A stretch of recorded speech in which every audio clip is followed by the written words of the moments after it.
Here we go. Tales from the Gemini.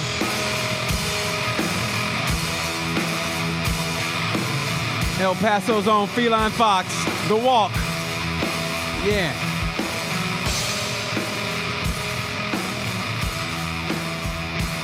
Thank you, Malik. I tell you, I love that song, and we almost didn't get put on because Malik spilled water all over the computer, and we didn't think we were going to get on, but we did. We seriously nullified the situation, and we're all good to go. So my man is ready to go. Thanks for welcome to another episode of Tales from the Gemini. We're going to run it back with my buddy, Mr. Matt Dunn. Is Matt ready? All right, let's get him on, man. Let's get him on. No time for wasting. Let's get it on. Like Hagler and Hearns. Just pop. Start. Here we go. There he is. What's up, Matt? Hey. How's it going? Turn it this way. Again, turn it. Wait, which way? Hang on. Does it work this way now? No. There it is. Look at you. Look at you. Sweet. How are you, buddy? Good. Bit tired, but yeah, not bad. How are you? Why are you tired? Is it cold? You should be like all rested up. There was no GP last week. I mean, I've barely you're off work. just finished work. You're unemployed. You have nothing to do. I wish I was unemployed sometimes. No, I'm just kidding. Obviously never. But please don't fire me. But yeah, no, it's still been working bits and bobs since the season's finished. But now just starting to finish up. I'm in the UK, so. Time to relax and actually recharge those batteries, you know? Okay, now how does it work for you guys? Okay, season's over. So you were living in Barcelona during the season, right? Correct? Yeah. Okay, so season's over. You went and you stayed in an apartment, a house, or what? Yeah. I live in a house actually with Fran, who does the podcast. Although actually we've just moved out and stuff, so okay, yeah, not anymore. Okay, so you moved back to the UK. Yeah. And now you're just chilling. For the next couple months, I'm chilling. I'm like relaxing, gathering my thoughts. A lot of cycling and running and listening to podcasts. I listened to a good one last week, actually. Not sure if you know it. Is some guy called Neil Morrison was on it. It's called like Tales of a Gemini. Yeah, it was quite good. You listened to it? Yeah, of course. I didn't know Neil lived in Jakarta for a year. How great is that? I mean, honestly, no offense. Yeah. I'm not patting my own back, but first of all, thank you for listening, man. I really appreciate it. I think I'm a fan of you, and I'm flattered that you listen to me. I'm a big fan of you, so I'm glad you listen to me. And honestly, this is what I love doing is finding out about you guys. And he told me, Jakarta, and he lived in Charlotte, North Carolina, and he loves fried chicken. Yeah. How great was that? I did know that. I knew that he'd been in the US. Okay. Yeah, the other stuff, I'm like, Neil, talk to me. So. See, I bring it out of you guys, man. I mean, honestly, that's one of the best things about this year, and I'm going to get to that with you, but the best thing about this year for me personally, and I always try to look on the positive side of things, and the positive side, I got a chance to, get to know you guys, man. It was like, and it's great because, I get behind the voice, because I heard you, and you're so funny, but I go, I want to get to know this guy, and then, like, you're even better getting to know you, because you killed me, man, but you also are great at your job. Like I told you, pass the mic. I think was it Keep It Clean with Augusta Fernandez, right? Oh yeah. That rest in peace, that show. Maybe we'll do it in 2021, but yeah, that was a casualty of COVID and lack of budgets, unfortunately. Budgets and time. That was a one and done, wasn't it? That was a one and done. But it was fun. I mean, but that's the beauty of it. Like I was like on the positive side. Was like I said, getting to know you guys, and I'm glad that you learned more about Neil than you knew. Yeah, hugely. I love doing that. I only realized it yesterday. My off seasons tend to follow the same sort of format. I get back to England, I go and run and cycle, where I have loads of just. Because you cycle a lot, you know what it's like. Especially if you're doing something low intensity, you can just let your mind wander and you can just go over everything. You reflect on it, and then naturally I get into it's just one person triggers it. What was it? What did I listen? Which podcast did I listen to? Oh, it was a cyclist called Justin Williams. You might know him. He's doing great things for inclusivity and Black American cycling and stuff, right? Yes. So he was on. It's either the Rick Roll or Rich Roll podcast, and so I was just listening to him and what his project of Legion of LA does. And then I just started listening to more podcasts and more. There's one by Stephen Bartlett, the former CEO of this social media company. Eddie Hearn, the boxing dude, he was on one called High Performance Podcast with Jake Humphrey. And just listening to I just go through this period of like a week of just listening to loads of different podcasts, just being quiet and just listening to other people and their perspective and stories and stuff like that. And I'm now in that kind of phase. And then And then I start listening to more, and then that's where we start coming up with ideas for content and stuff for next year, you know. And I've kind of done that for the last 3 years. I honestly, I love it. I think you can always pick out little things from everybody, and you go, dude, oh, originality is dead. Just to make your own spin on whatever someone else is doing. That's what everyone does, right? It's all been done.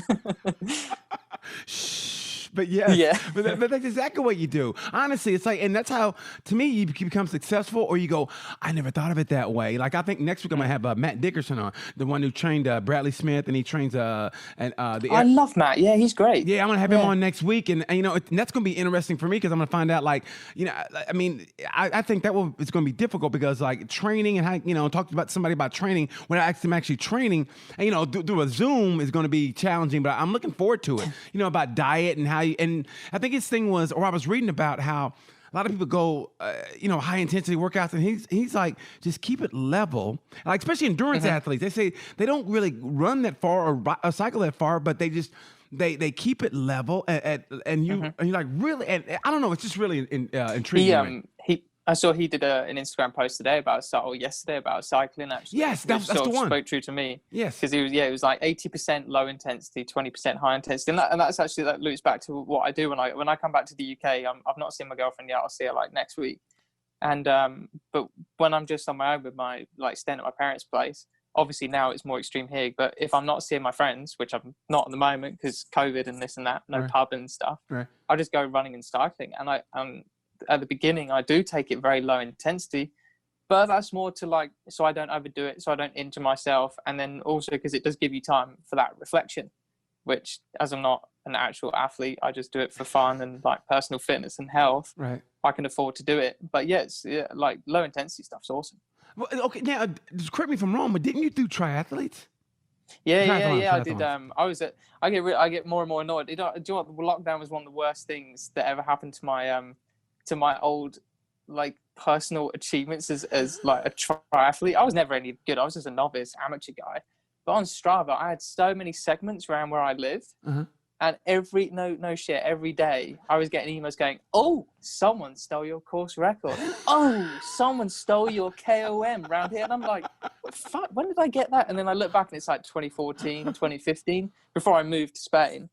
And then I look at my speeds going up this thing, and I went, "Fuck, how do I do that? Like, what? I used to be that fast. Are you kidding me? Oh my God, I really let myself go." And it really just has been a downward spiral ever since I joined Dawn. MotoGP's been wonderful, but it just killed any hopes I ever had of long-term fitness. But can't you, like, work out with the riders? You would think, like, you would travel with a bicycle, and, like, when they do the track walk. No time for that, dude. And I'm not high enough up in the food chain to ask someone to take my bike on the track, unfortunately. Maybe it's something I'm working towards in the next couple of years, maybe. But that would be ideal. Yeah, I'd love to train with some of them. Some of them always say, "Oh yeah, come riding or running with me." Yumi Sasaki actually said he would go.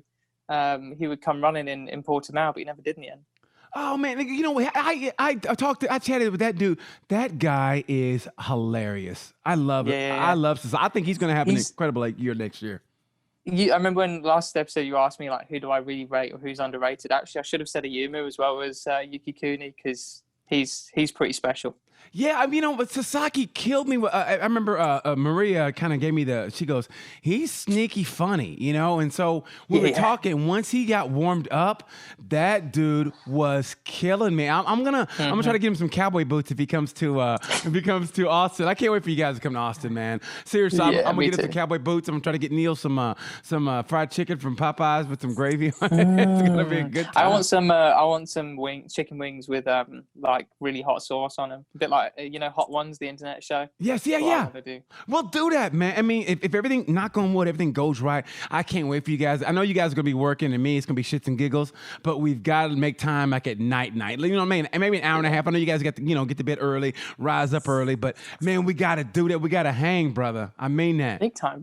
Yeah, that would be great. I'd love that. We always normally go down to Rainy Street down there. Austin's one of, I remember Steve said it on your podcast as well. He's like, everyone loves Austin. Okay, it might not. Apart from last time we were there, where you had a great race between Rins and Rossi. Normally, the race is a little bit boring. Yeah, but for a weekend. Oh my God, it's amazing. You can't be. This rainy street's the best. You can't be, honestly. Well, here's it. Well, I grew up in Oklahoma originally. So when I went to school at the University of Oklahoma, sooner born, sooner bred. When I die, sooner dead. For the weekends, we would go to Austin, Texas. 'Cause I had a friend girl, and she had a boyfriend that lived in Austin. He owned Antone's, the blues bar. So I got a chance to meet Buddy Guy, Albert King, all the big blues guys, Snooky Pryor, all the big blues guys. But I mean, I remember talking to Buddy Guy backstage, and I knew he was a big time, but it didn't really register with me. And I mean, in his band was the keyboardist for Stevie Ray Vaughan. I mean, I met all these big time guys, man. So I've known. I mean, Austin's been in my life forever. So it's cool to go back there now. I think now it's gonna be. I think it's like Hollywood East now, but with Rogan being there and a lot of Hollywood guys being there, and Matthew McConaughey. Oh, he's down there, is he? Yeah, Rogan's down there now. Along with McConaughey. So it's a little different. Traffic's bad, but it's still. It's still Texas, man, and it's the best part of Texas. It goes Austin, then Dallas. I love Austin. Yeah, I went to Dallas last year just for a couple of days because we fly. One of the flights that got paid for us or whatever is to get to the US was to Dallas if we were staying out for the weekend between. And I wanted to go to Supercross in Nashville. So then I decided, because it wasn't until the next weekend, I stayed a couple of days in Dallas just to explore it. I went to the room on the third floor, where JFK was killed. I went to the aquarium, went there, which I found out had the world's largest species of eagle, called a harpy eagle there. And I was like, what the hell? I've never seen one before. Amazing, because they're from Belize anyways.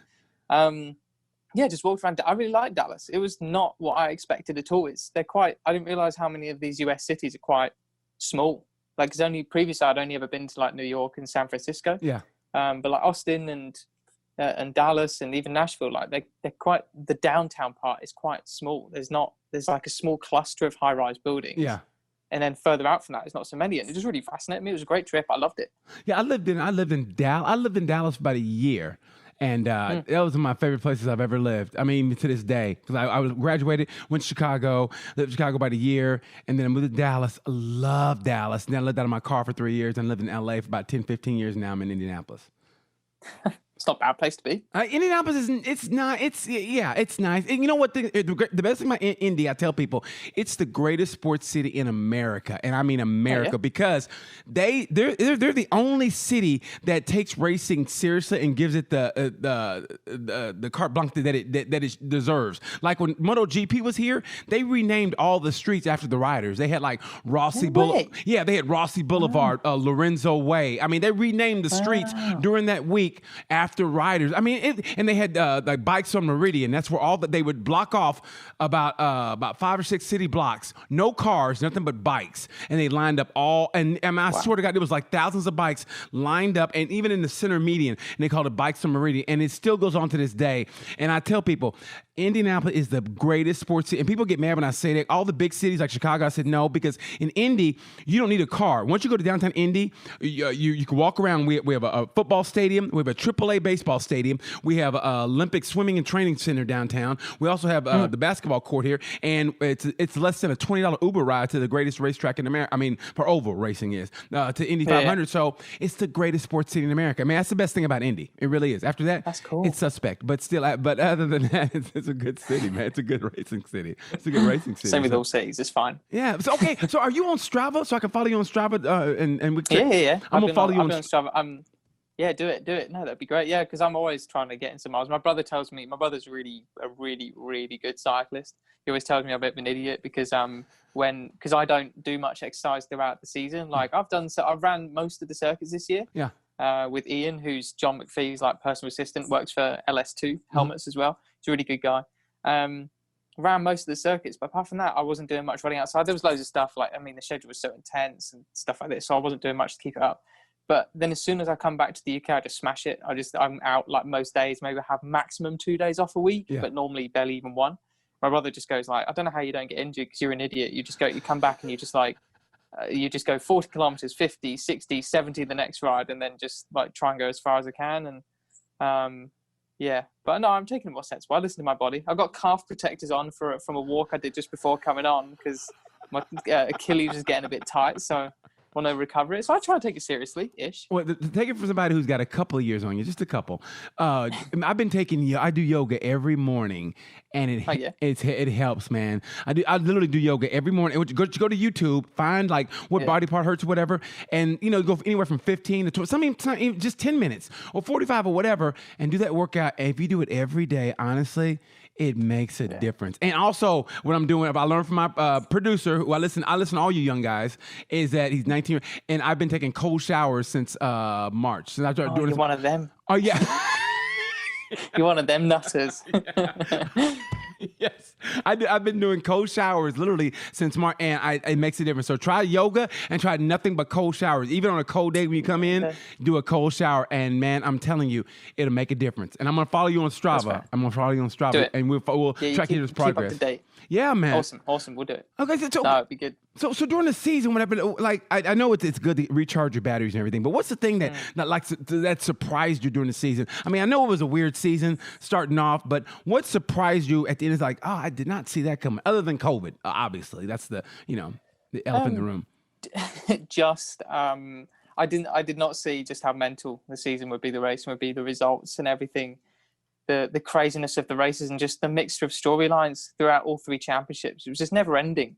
And it was like, it was the best. Like Neil summed it up best when he was telling you about how exhausting it was and the gratitude that you have to be there. Yes. But then there was some race where you're like, could there just be slightly less storylines, please? Because this is really exhausting, But it was just brilliant. Like there was, everywhere you look was just amazing. Like I got, just to prepare for this, I just watched a couple of highlights from some earlier Moto3 races, because you never remember what happens in those, because they're just a brawl. Yes. And then then I've got a PDF of the World Championship classifications up, and I didn't even realize at the end Arbolino finished second in the championship. I didn't realize. He tied with Agura. They tied at 170. Oh, they tied? I didn't even see that. Yeah, they tied. Agura and Arbolino tied at 170, and it's so who gets actually second place, or does it matter?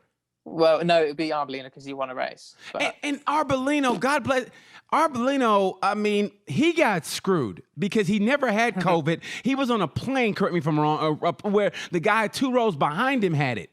So, so what they tied. I got to say, I take a bit of a hard line with this, because the rules and what everyone said was, don't go home between these triple headers. Yeah. Just go straight to the next race. Yeah. I don't know what contract he's got with his team and stuff like that in his flights, but if that was an option for him to go back, you didn't have to go back for those 3 days, pal. Well, there you go. And I didn't know that. You're right. Yeah. No, you're right. I mean, he paid the price. If that's the case, if that, I don't know, because I know some Italian teams, like I remember asking them in Austria, it was in their contracts. They had to go back home. They left on the Sunday night. They had to drive back like 5-7 hours. And then they would come back to Austria on the Wednesday, or no, even on the Thursday morning. So that was in some of their contracts that they had to. So maybe I'm being too unfair, and it wasn't an option for him. He had to fly back. But if there was an option, dude, you didn't have to go back. I mean, for goodness sake, some people didn't see their families for 7 weeks. Get a grip. Even though I love the kid. But see, I didn't know that. See, that's things that I don't. Those things that I don't know. It's like I find out from SDK in Moto America that the guy who won the championship had a bike had more CCs than him, and he was constantly having to do different techniques to try to stay up with him, and eventually the bike with the bigger CCs won. So, and that's things I didn't know that. I didn't know Arbolino had a choice. He could have stayed there, just grit your teeth. He did. Yeah. I think exactly. Well, if that's the case, then he could have just stayed there, grit your teeth, and just deal with it, bro. I mean, everybody's doing a sacrifice here. Everybody is. I mean, the whole world did. So if you're going for a championship, and it's not like no offense to the other guys who are at the bottom who didn't have a chance, a snowball's chance in hell of getting a championship. But seriously, if you're in a championship, you're in the top 3 or 4, and it's that close, man, you got to just grit your teeth, suck it up, the Buttercup, and try to win that championship. Because if he did, think about it, if he would got a chance to race, and just got some points, he only was 4 points behind Arenas. Yeah. He was 4 points. And let me tell you something, that last race, he raced his ass off. That dude, that's why I was so mad at Agura. Agura, God bless her, and I don't know the backstory. He could have been hurt. His bike could have been lacking in horsepower. But when everything is on the line, you have got to win it or bend it, and he had to do it, and he didn't. And that's what look at Arbolino. He started, correct me if I'm wrong, he was in the back in the back of the damn pack, and he didn't It was bitch. funny, yeah, he yeah. didn't complain. He goes, and he put that visor down, and he did what he had to do. He was running people up. He didn't really run people over. He didn't do it, Marquez. He did what he had to do. And you look where he finished. He finished 4 points behind. And if you look at it like this, the reason, and I think he would have won if he didn't, like you said, take that flight home and then come back and then I think that he's gonna look back at that and go, why did I do that? Because he could have won the championship. He could have won it. I mean, but I feel like I'm disrespecting Arenas in a way because Arenas was that fighter who was winning the fight and he's taking blows like, oh, he's losing his round, and he comes out and bam, and gets a knockdown. Okay, he wins the round. It looked like he was going to lose it every week, but he did what it took to win the championship, and I got to give him props for that. I got to say, he was Arenas. Watching back some of the highlights, it came back to what I was thinking during all the times we were watching Arenas. Now, I try and always stay away from like riding observations because I don't ride, I don't race. Like I feel very much that's somewhere where I don't step into. Neil has some more technical knowledge on that, not from like riding and racing himself, but he's just quite good at those observations. And then obviously Simon Crafar, Matt Burt, Steve Day, they've been around so long and have obviously raced themselves, most of them, but like they understand that bit. The one thing I did notice about Albert all the time was he was so flinchy. So people would come near him into a corner, get too close, and he flinches out of the way, and he kept out of trouble most times. Okay, a couple of times he got wiped out, but he was so good at flinching out the way of other people. And I was like, do you know what? That's a skill because I thought he was riding scared so much of the season. I was like, nah, he's gonna, like, if he's riding this scared, like, how can he keep up the dominance? He's gonna get bumped back. He just never did. And so I was like, okay, so actually that flinching is more like a skill of keeping out of trouble, which those other guys aren't so good at doing, maybe. So props to him. Like he freaking won it, dude. He managed the end of that season like a champion does. He did what it took to win. It may not have been, and I think that's what in all classes, I think that's what people in a way they liked about this season. And in some ways, if you're like me, it's a catch-22. I love the closeness. I love that it came down to the final race of the weekend in 2 classes and the penultimate round in 3 classes. But I like that it's must-watch TV, like, especially Moto3. I kind of thought, in a way, Moto3 should have been the last race in Portimao because it was so much on the line. I thought it was, but I understand why it has to be that way. But I like that it comes down to, like if you're in Moto3 and you're racing, you look around and you look to your right and there's Darren Bender, you go, please, God. Please, Darren, don't do it, Darren. He's safe now. You can trust him now. Don't do it, Darren. Please, Darren, please. I gotta win this championship. And so that's what I loved about this season is that nobody really dominated, but the race management, I think, by Albert Arenas throughout the entire of all the classes. I think Albert Arenas was head and shoulders above everybody, all the class, because he managed it from the beginning to the end of the season, man. He didn't put a foot wrong, pretty much. He didn't put a foot, and that's hard to say in Moto3. Like we've all said, it is a street fight. It is a bar brawl. You don't know if you're coming out of the thing alive, and what he did was incredible, man. It really was. Yeah. And now, how do you think he's going to do at Moto2?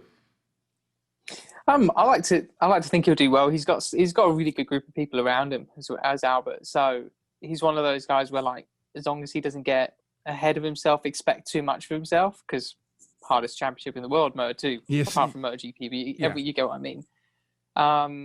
As long as he keeps his head level, which he did this year, and like this was the year where he proved that he could keep his, apart from that one little blemish in Valencia, that little moment of madness, he proved that he can keep his head level, and if he can keep that through, then I think he'll be fine. Then he'll be grand. He's got a great team around him. They all want him to do well. He's such good friends with Alex Rins. He's got some really great, useful mates. Like, he's got that support system around him to help lift him up. I could have sworn when he did the pressers toward the end of the year, and he had that look, I thought he's gonna blow it because he looked nervous. And I don't know if that was because he was just doing like one of his first pressers. I mean, he wasn't really familiar with the pressers, or that pressure was getting to him. And I thought, it's over now. I thought either honestly, I thought it was going to be Vietti or Arbolino that was going to get him, and the way he just managed it, I got to give him props, man. I didn't give him his props, so especially in Moto3, I got to say, like, some of those guys, you watch them in press conferences, and you might think, pressure's getting to him. No, they're just nervous about their English. Ralph Fernandez, if he had Steve on again, Steve would tell you, like, Ralph Hernandez, before every press conference on a Saturday, would be like, Steve, what are you going to ask me, Steve?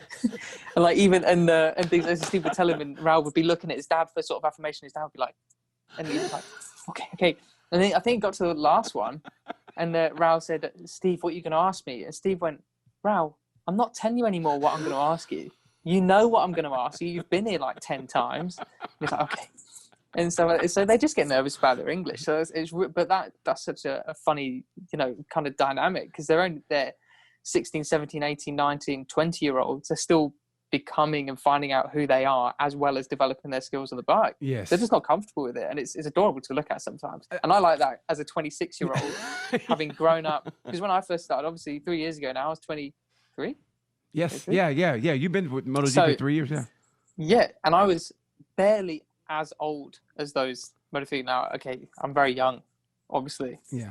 But some of those Moto3 guys, I was very similar ages to them, or I was the same age as a lot of the Moto2 guys. So I talk at them on the level. But now I'm at the age where I'm looking at these 16-year-olds and I'm like, I was 10 when you were born. And so I kind of help them. I feel, especially someone like Sergio Garcia, when I go and interview him, I try and like not take him under a wing, but give him a chance like, hey, let me help you through this. Because I can do that now, talking from a position of authority, because they need the help lesson. They get so nervous. But I you know what? And that is a beautiful thing that you guys do.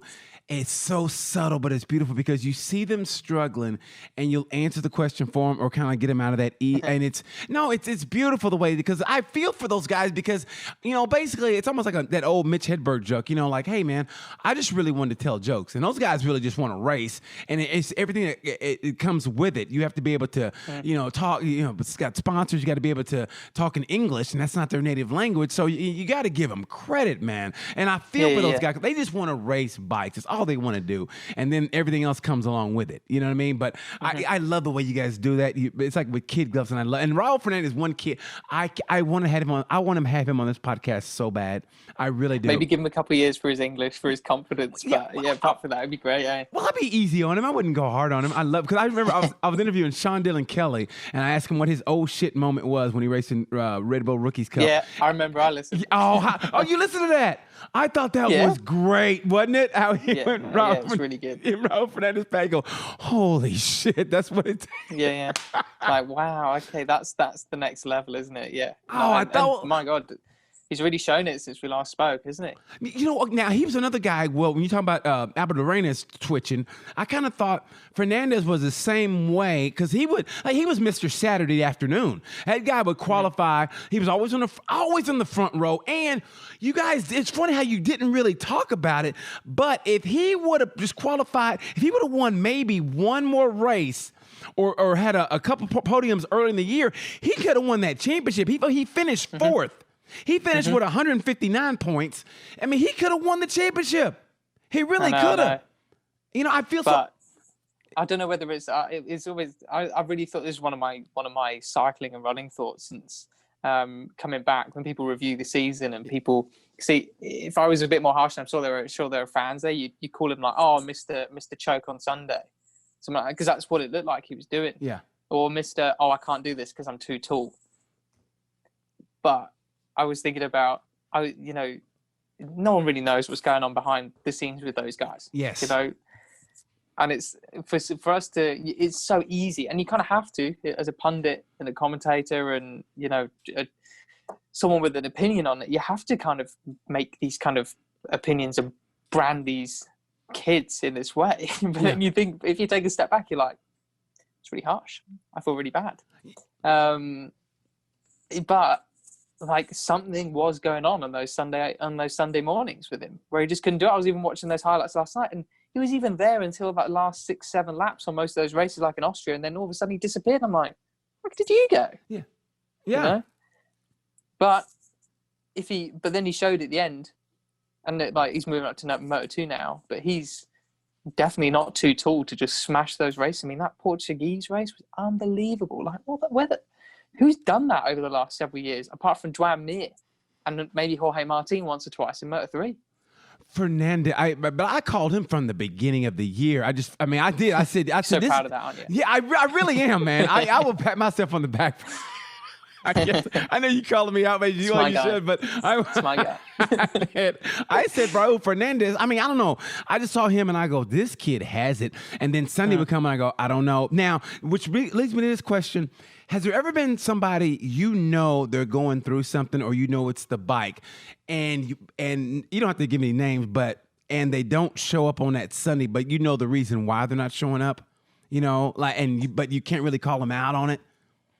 Like say I think I mean I don't commentate on MotoGP, and it's definitely the weaker of my knowledge base. But I'm one of those. I'm dead certain that Fabio Quartararo wasn't a choker this year, and okay, maybe to some extent he let the pressure get to him, but I'm pretty sure, very very sure, just from my opinion and the things I know and the people I speak to, nothing behind the scenes like the paddock whispers, all that bullshit. But just from the information that I have to hand it, all the stuff that's out there in the public domain, just looks like a Yamaha M1 from 2020 just doesn't work. And it's not to do with that kid and him choking. I think he's fine, and that's what I think it is. And a couple, is there any other examples? Probably not. I mean, I know there's a few times like, as the stories have come out and emerged since, like, and Joe's made a statement, Joe Roberts was really struggling on that Friday of Portimao because of the whole Aprilia deal. Yeah. Like, geez, you got a MotoGP deal on the table and you're at this brand new circuit. You're hardly going to be focusing on like, where does my front wheel get off the ground at this roller coaster circuit? Oh yeah. And so you can tell now, like, oh yeah, that's why he was shit then. Yeah. Okay. Yeah. Oh, now personally, I thought, which was great, and we talked about this, how your last interview, and then the honesty of because we were talking about Moto3 and MotoGP, for LCR. Fabio? No, no, Nakagami. His honesty on how he basically said, yeah, I choked. I wasn't really used to being in the front like that. I wanted to get the lead. And his honesty on that, man, really surprised me. Because I said he did, and I feel bad sometimes saying that to a rider, because they're in the highest of the high. They're racing, the elite level, and go, the guy's a choker, and pointing finger. Like, really? Could you do that? And I know I couldn't do that. But at the same time, that is kind of what you get paid to do. But for him to say, yeah, the pressure got to me, I just thought that was very revealing about him. Yeah, I really like that sort of thing. I know that I've said it before. I don't understand why they don't. A lot of them aren't more honest, and I said it on there. And I was surprised actually. I think Fran went at that point like, "Oh, that's a real nasty question, like vicious question or something like that," to him when I said, I think I said like, "Do you lie to sort of convince yourself that you don't feel it?" And I said that because they 100% do. Yeah, it's just like, but then again, like some people find admitting that kind of thing liberating, and others don't. Everyone's got to find their own way, but in order to find that, you got to at least try it once. Well, you know what I loved about him, man, is one thing I like about he's honest, but the other thing is he didn't really shut up. Like, he just keeps talking. I was like, I like that in a way. It's like, okay, in a way, I think the LCR is going, hey, don't reveal the secrets, because he just keeps, yeah. In HRC are now listening to that going like, you told them what about Mark's data? And he's like, nothing. But seriously, though, it's true, eh? I know, but it's the truth, man. I watch him, and I'm sitting there going, okay, man, you can shut up, you can stop anytime, and he just keeps going. I mean, he's a nice guy, but he keeps going and going, and I just think it's hilarious. And I just thought that interview was so revealing. I mean, that was like literally like just taking the top off and letting everybody peer inside what goes on in his mind. And every rider's different, but that was a beautiful interview how you did. And of all the interviews you've done this year on Last on the Breaks, what's been your favorite?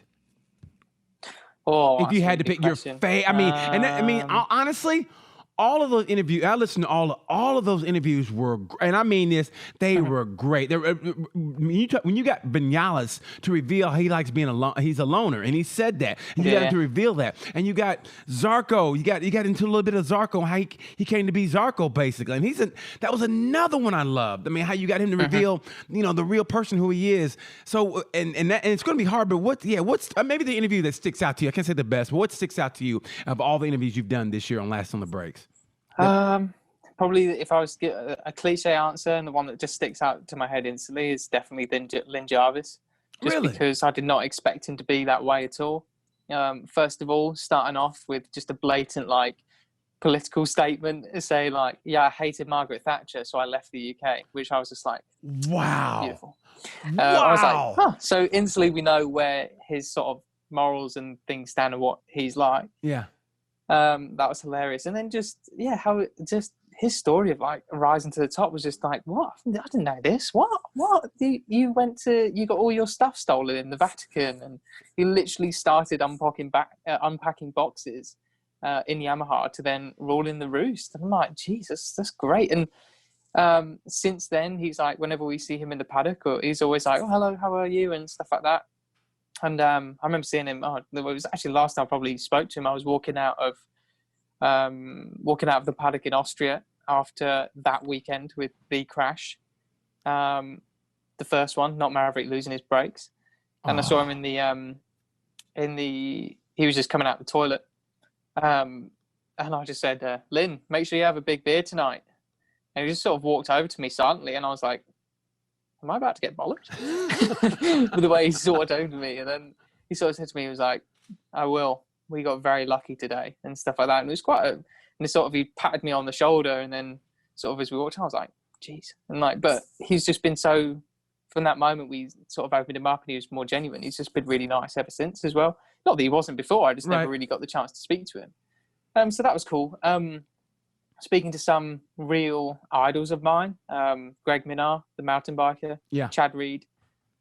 That was just, I mean, I'm not sure if anyone could tell, but Last on the Brakes podcast is literally just an excuse for me and Fran to speak to people we want to speak to. Nothing more, nothing less. Don't care about the downloads. And the same here, man. I just want an excuse just to go, oh yeah, I'm just ringing Mark Webber. Is that okay? And stuff like that, you know. So I've got a long list of people that are next for next year. It's all a ploy, asking people who they want to listen to. Don't care. I'm just going to choose myself anyways. But no, it's Lynn was probably the best. I mean, like I said, I loved all of them, and Chad Reed is another. I doubt if he does it. I always get on Chad's nerves when I see him at Supercross and at MotoGP, but I love Chad. I always just wanted to ask him about, because I saw him on I think the Gypsy Tales podcast, and it was beautiful because he was talking about how I think his relatives down the line have Aborigine blood in them, you know, a little Aborigine in them, and how the battles with James, and he heard what the people were saying about James, and he didn't like it, and he wanted to take up for him, but at the same time, that's his rival.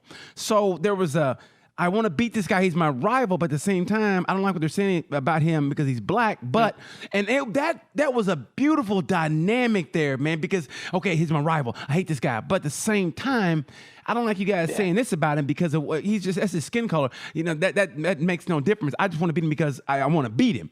And man, that was so beautiful, and no one really explores that. I think because they're afraid to. No one really explores that, but it was beautiful. I just want to get him on a podcast just to ask him about that aspect. I thought that was so beautiful, and I think people are afraid to explore the racial aspect of that. You know, which I think it's great to get it out in the open, personally. You know. Yeah, and I think, especially doing that back when they were raced in 2005, 6, 7. Yeah. It's doing that sort of thing now, like, it's very admirable, still very courageous to do that sort of thing. But it's more, you see it a lot more these days. Like, I literally just, before we came on, I was flicking through Instagram, and there was these, Queen's Park Rangers, QPR Football Club. Yeah. Loads of the players were taking the knee. Some of the fans booed because they're racist, and then I can't remember what the club said, but they decided to change it. But then the photo was still one of the white players still taking the knee and raising the fist with the black player. And I was like, good for you. Awesome. So you do see that kind of camaraderie and taking a stand more these days. But to do it back in 2005, 6, and 7, I think is even more admirable because it was not really on the radar as much then at all, was it? No, trust me. I mean, trust me. I look at things now and it's like, I'm a little old, like a little bit older. And it's almost like I see everything coming back around. Like I missed the first civil rights movement, whatever. And I feel, to me, Black Lives Matter is the second civil rights 2.0 is what it is. That's the way I look at it. And it's like, a part of me is like, great. And I'm happy for it. I like to see everybody on board. What Lewis is doing is admirable, but I also love that the white players are also doing it, or the white athletes are also coming on board. And I think it's great. But there's that little cynical part of me that, because I've seen this all before, and I went through the 80s and 90s and what they, whatever, I go through whatever. And, and then there's that part of me that I wish wouldn't talk to me, but it's on that shoulder because I've been through that and I see it and I go, man, I hope this lasts, but we'll see. But I mean, just the fact that he's talking about it, I like that part. I love that part, and I think he should be, commemorated. What's the word I'm looking for? Commended. Thank you. Thank you. Commended for it. You know what I was trying to say. But I really do, and I think it's admirable, and I like it. So yeah. But I just want to interview him for that aspect. And that's why you live the dream, and I love that you do. I always tell you that, but it's the truth. No, man. It's quite cheeky. Yeah. No, I hope next year still get to do it, and lots of other guests. I want to have, like, as mentioned, Justin Williams right at the start of the show. I want to have Justin Williams on because he used to race his bicycle around with his best mate or his mate. I think it was like his main rival when he was young, growing up or something like that. And they used to pretend they were MotoGP riders. Oh, they loved awesome. it. And having GoPros on their helmet, which is what helped Legion of LA get a following on social media, came from like thinking of the onboard cameras of MotoGP. Nice. Yeah, so he really likes it. So if you do that, then I got to get him on. You got to tell him about me, and then we all got to do it. So let's look forward to. Let's talk about Moto2 then for this year for Moto2. Oh, you know what? Before that, and I'll let you talk, but being there during the first Austria race and after that accident, I know you said you saw Lynn Jarvis and he was like a little disheveled, but how was that mood afterwards? Because that was ugly, and what could have happened was so close that I think it really affected. I mean, you could have lost two people. I mean, lost two people. You could have lost the legend. And like you said, I can imagine because when Rossi came and they showed the camera, he was like, you see him exhale and kind of like, whew, and get off the bike. And then he was white as a sheet when he first took the helmet. So what was it like when you were there, like the actual mood there? Well, when you're saying that, and I was just scrabbling around in my mind, like, what happened? What did we do? I can't remember. I chuckled because I just remember actually, me and Simon Crayfart were just in a hotel with someone made a mistake and put us with like the big bosses in the big fancy hotel with the really nice dinners and really great house beer. Yeah. And we were with a couple of other people, whilst like Steve, Matt, Amy, Fran, and that we're all in this other place. This other place was it's a castle and it's really nice. Yeah. But it was just me and Simon, like, alone, and so that's we'd have dinners together, and then with a couple of our other colleagues too. They come and join maybe a bit later because they're Spanish and eat later. And I was just remembering then, like, the amount of times after that we were sat with a beer. This is my beer, and we just like we'd be on the table, and I just go, "Fuck," and that would be it. And like you just repeat, like we'd be talking for like a couple minutes, and you sit back, take a sip of your beer, and when you finish, you're like, fuck. And that's what it was. That, like, you just, I don't know. It was just shell shocked still, basically. Like, it was crazy. It really was. I mean, I was just watching from the media center. Still to this day, no idea how Matt Burt and Steve Day didn't just shout like, that was huge. So I mean, when I saw when Marini had his crash in Le Mans, I think I had no idea what to say. I went, holy mother of God. And then the guys were like, don't blaspheme, the Americans don't like it. And I was like, I don't normally, but like I had no idea what to say, and all that came to my mind was like, holy fucking shit. And I was trying not to say that. So how they didn't do it then, I have no idea. But it was just I don't know. It wasn't anything where, like, if I saw a rider come by, you sort of like would pay a bit extra respect to them. Nothing, because it's no different than normal. Right. It didn't take any time to like have an extra sort of like elbow bump or anything like that with anybody. It was just like, yeah. But everyone was just sort of exhausted. I think that's afterwards, just because it was like, It really. I don't know if that's a very good description. And actually, that is. I mean, because that's what it was like. I mean, it was like, we talk Rossi, which, but at the same time, Maverick went like this, and how a piece of bike just didn't hit him either. I mean, that was so scary. And then, the initial crash with Zarco and Morbidelli was, I mean, that was serious enough as it was. And then you got the bikes. That whole thing was horrific, and just Yeah. that kind of like.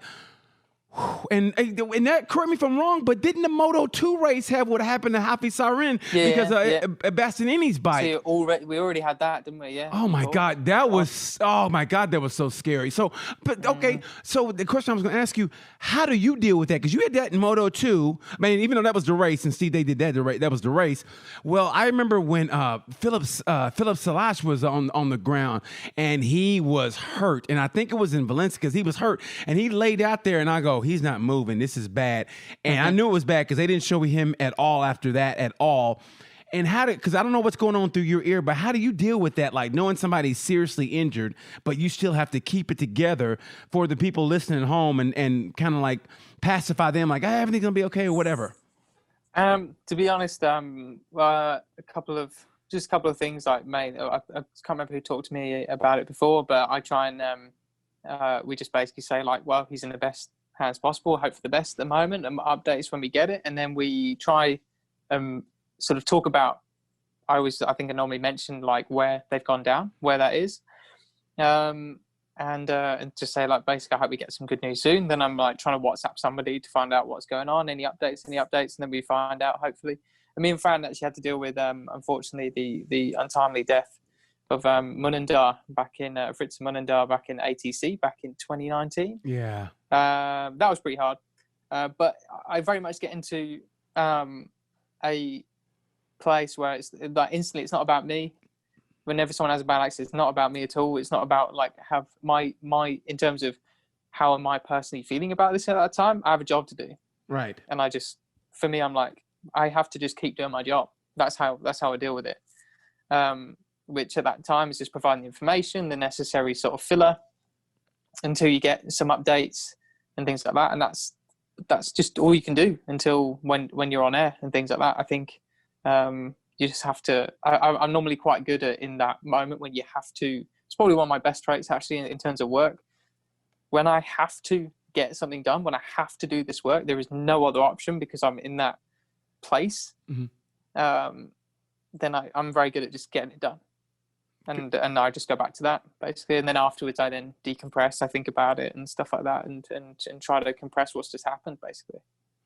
Wow. Okay. What's your worst trait then? If that's your best trait, what's your worst trait? Worst trait is that unfortunately that is also my worst trait, because also that means that I end up doing a lot of stuff last minute. So I end up doing stuff when I absolutely have to, because it's like, if you don't do this now, you're screwed. So you have to do it now, and so.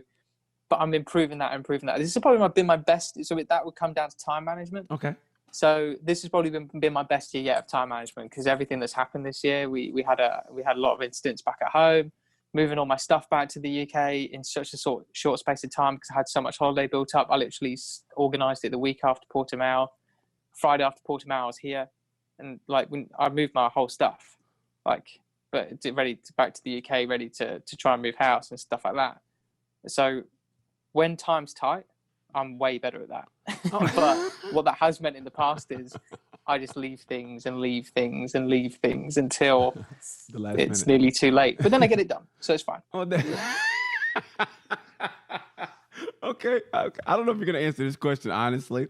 Yeah, go on. But what's the plan? What's the one place or track that you kind of go, well, I could skip it, or that you go, It's funny because if you ask everybody else, it's Le Mans and Sachsenring, and for me, I really like Sachsenring. I like that part of Germany. I love going for runs around the town where we stay near Chemnitz. I think it looks like the British countryside but with German houses, so I quite like it.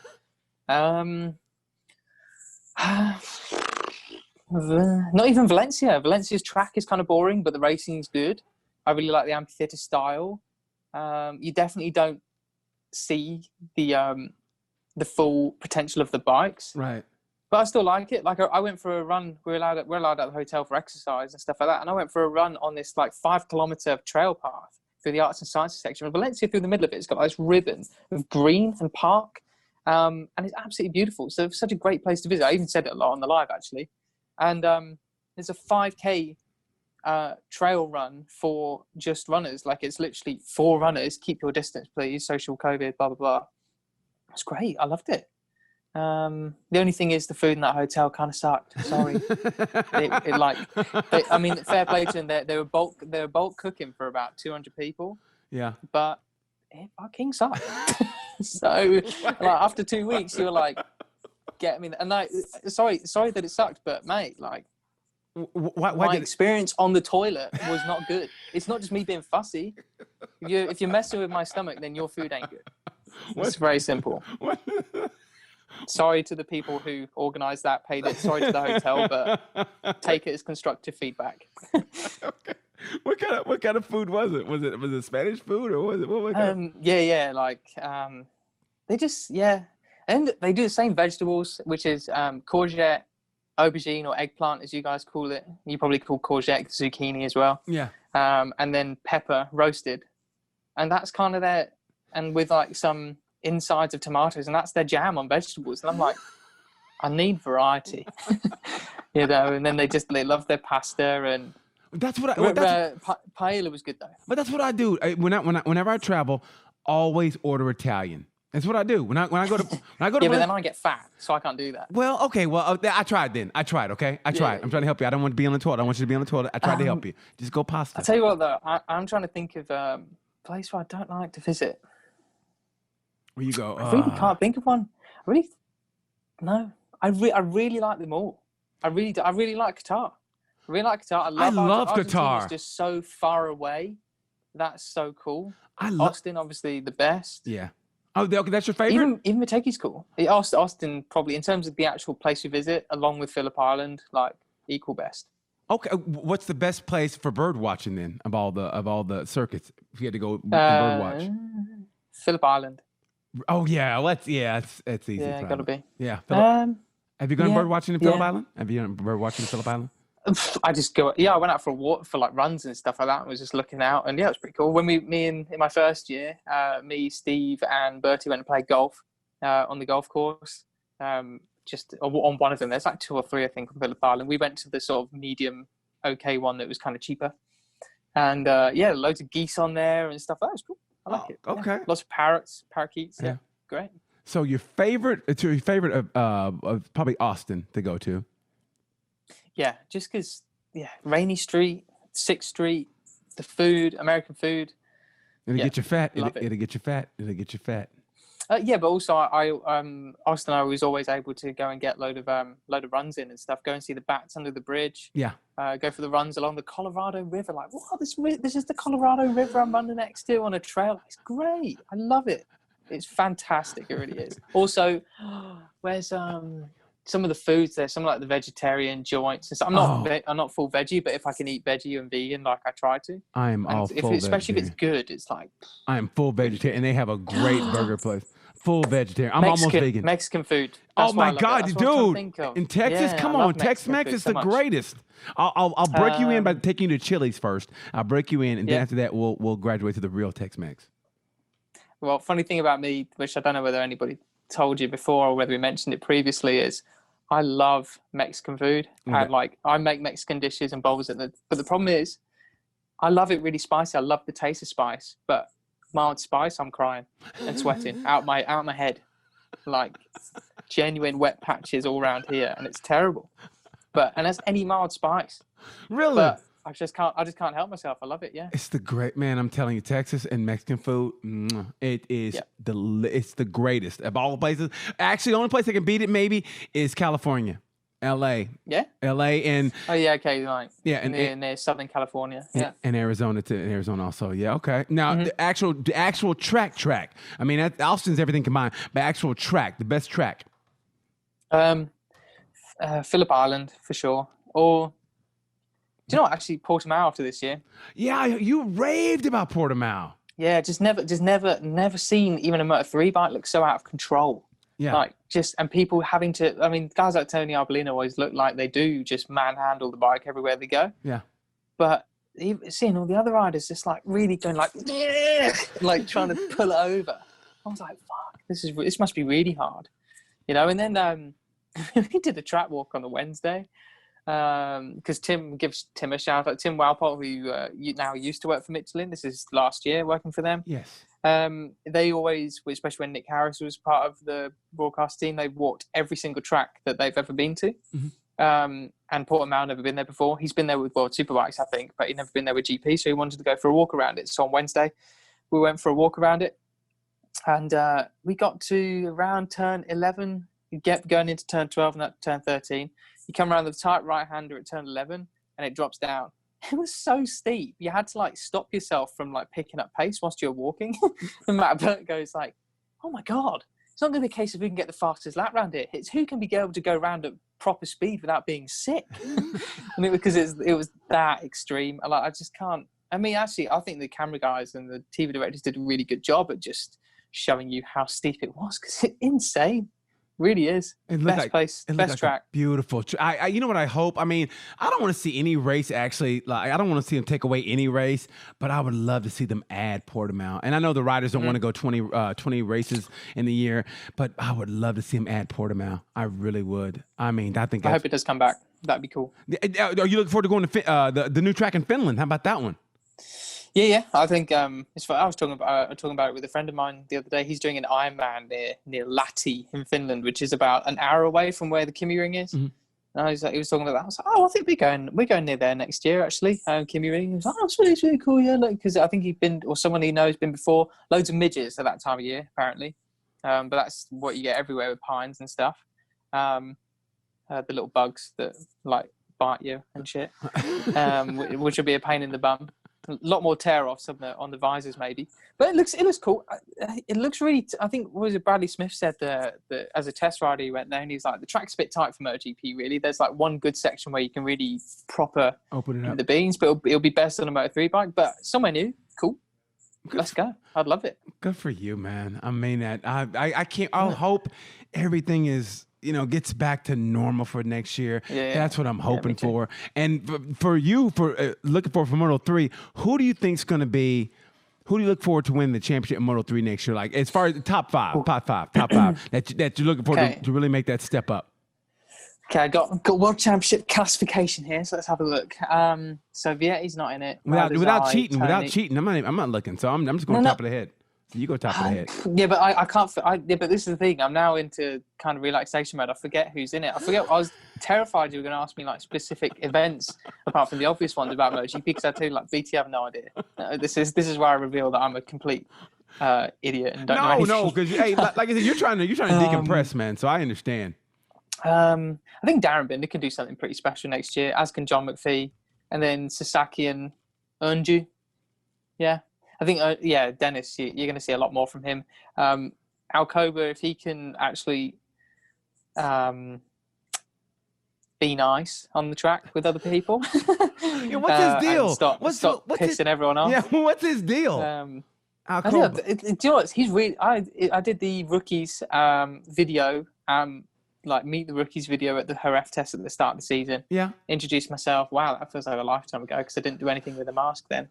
And when I spoke to him, he was so polite. His English was great. He's really tall. He was so quiet and unassuming. And then just according to all the other riders and judging by the amount of penalties he's got throughout the year for his antics, he's clearly on the track an asshole. A bit of a dick at times, you know. You're just like, whoa, what's he doing?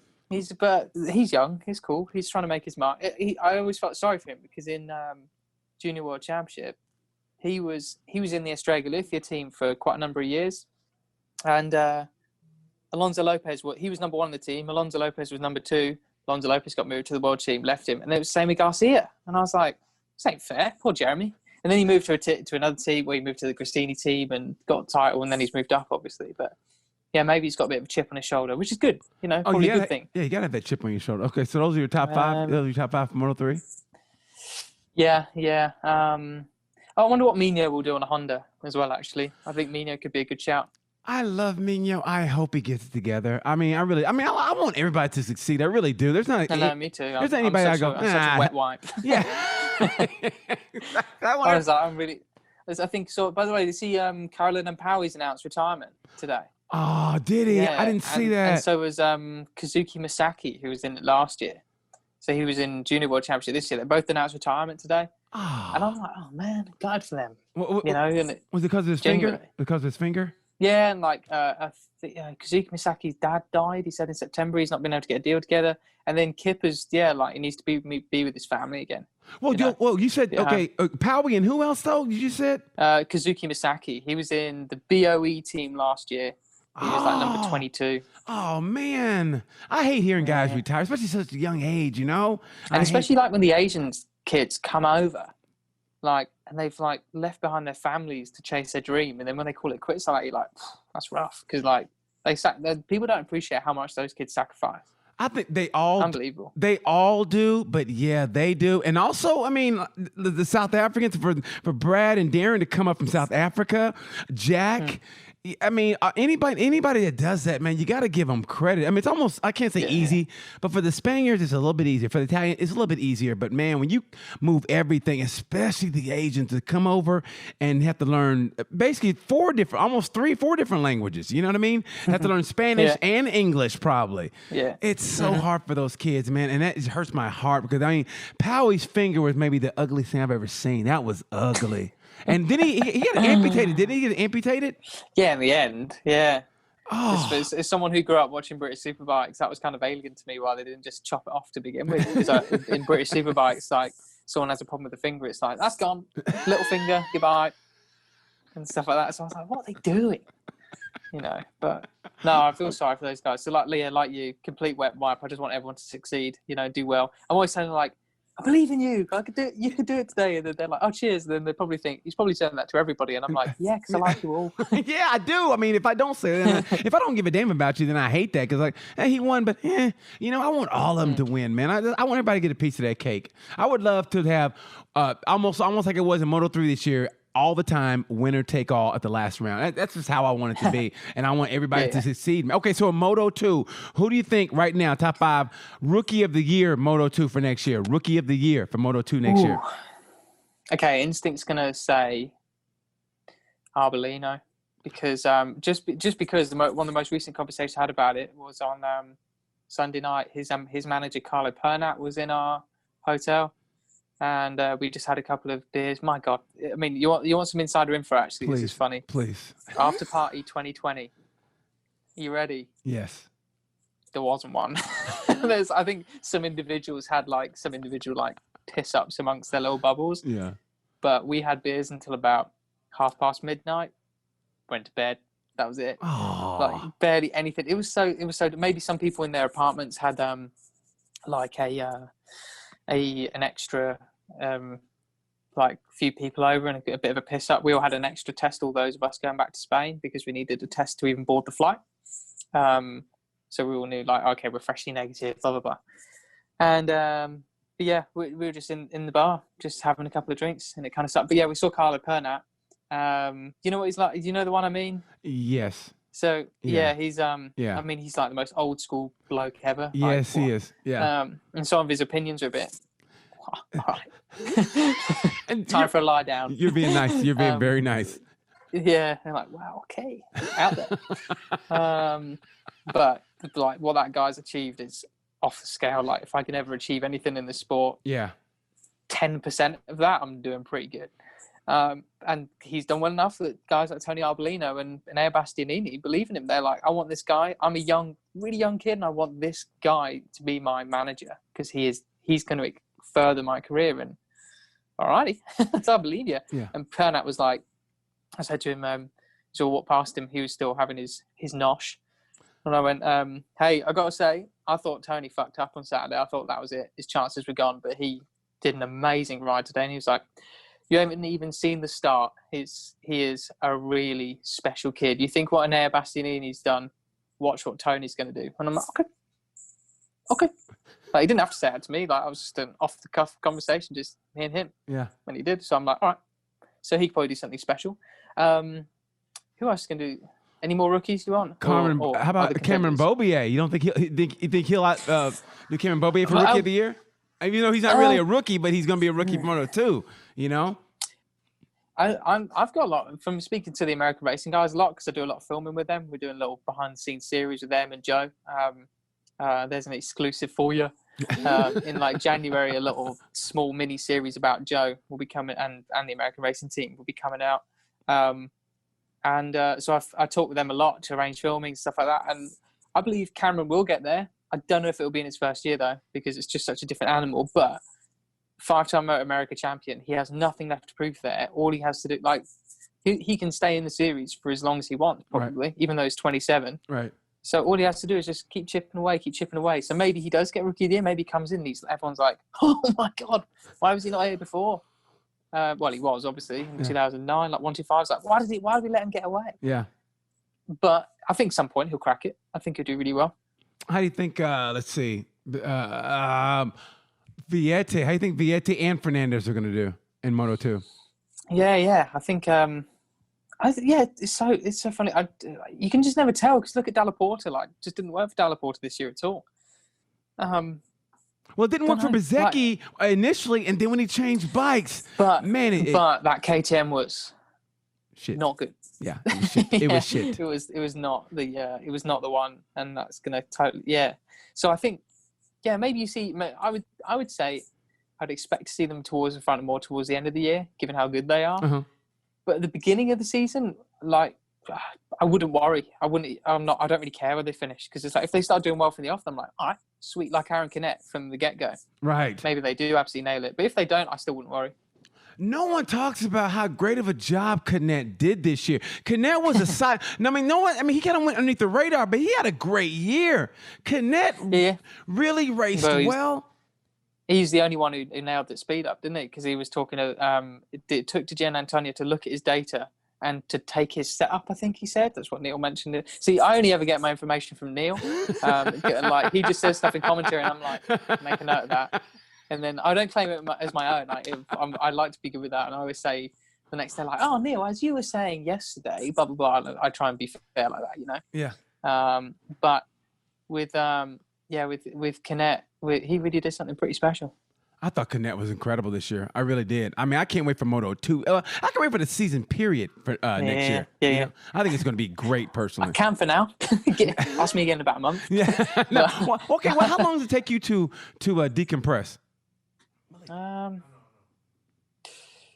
know you don't get sick of racing, but I know what you're talking about. It's like when I used to play roller hockey in LA. Yeah. I said, and this guy nailed it. He goes, the only time I don't want to play hockey is right after I get to playing hockey. And I go, that's perfect. It's like when I have to get through a long ride. The only time I don't think about riding is after I get through riding. So when do you how long does it take you to go, okay, I'm good, now I'm ready to get back in? Okay, I'll split this into two sections, right? For actual racing to begin, I don't want racing to begin until the end of March, 100%. Because there is so much preparation and everything that has to go into the jobs around the race weekends. Okay. I'm not ready before then, man. Like, I have so much to do. I start mid-January, and it doesn't get ready until that weekend in March. But in terms of when I start to look forward to getting back to work, like, mate, as soon as I finish this reflective period I'm on now, I've listened to podcasts and clarifying my thoughts on things. And then I start listening to podcasts and videos, starting to get ideas. And then as soon as those ideas become more concrete, then I'm like, right, let's start planning. And that's normally mid to late January.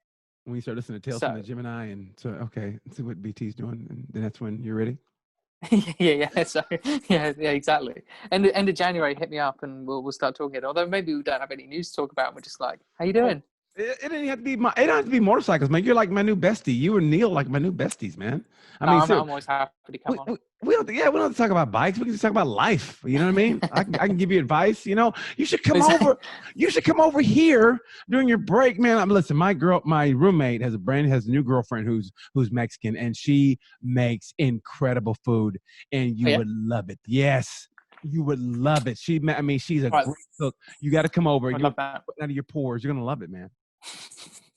Okay, we'll do that. Yeah, I was thinking the season review's not really been about single thing that happened. We've sort of darted there, here and there, but that's the way. Yeah. That's why. But honestly, that's why I call it Tales from the Gemini, because it's like, I start that way, but like a true Gemini, I go someplace else and forget where I started. But I like the journey we go on. It's like sometimes you got to take that. You know, if I see you talk about something, I go, oh yeah, I got to go down that path. I can act like you didn't say that. You know what I mean? And I got to go down that path. That's nice. No, I try and. It's funny because I actually listen to this. I genuinely try and listen to a lot of podcasts to learn about how to do the last on the brakes one a lot more. Like I never ever listen back to myself. Never. Really? Hate it. Can't stand it. Don't listen to a single session. Don't watch a single video. The only time I watch videos is to give them approval. Okay. And every time I speak, I'm like, shut up. And so, yeah, don't listen to anything. Yeah. But I listen to other people.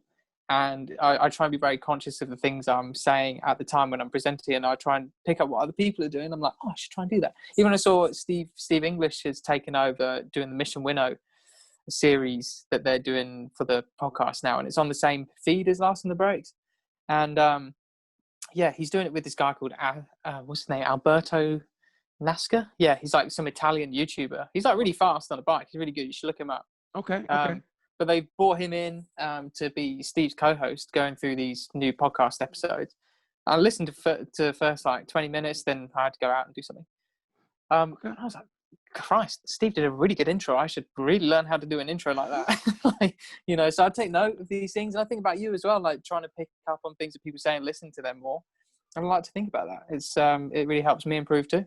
Oh my God, man, that is honestly, thank you so much. Because I look at you like when I'm coming back, I have to go to acting class like 2 hours away. So sometimes I rent a car and when I'm driving back, I listen to podcasts and I always listen to Last on the Brakes. It's my favorite.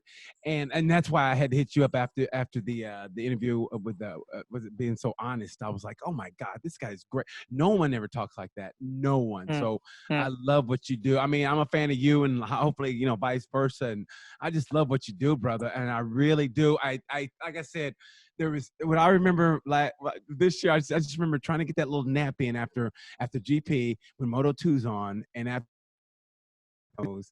and you said he was digging for gold, and I lied. I'm trying to sleep, and I just started laughing, and I go, man, this guy kills me. And when Neil said something, you go, who?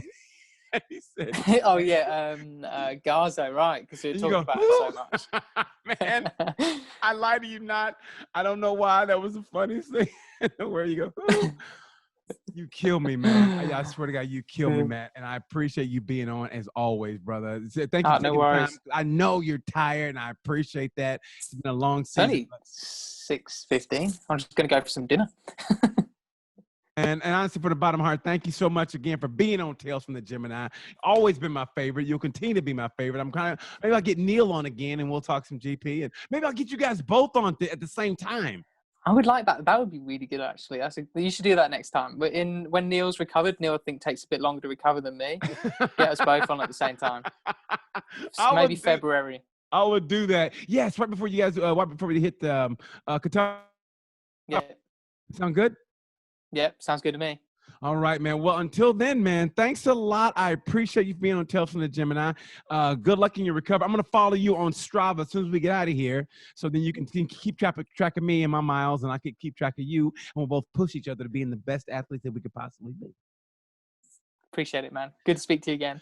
Great to speak to you again, man. Thank you so much. I appreciate you, buddy, and thank you for watching Tales from the Gemini. I'm BT, and like I say around this time, always, bye.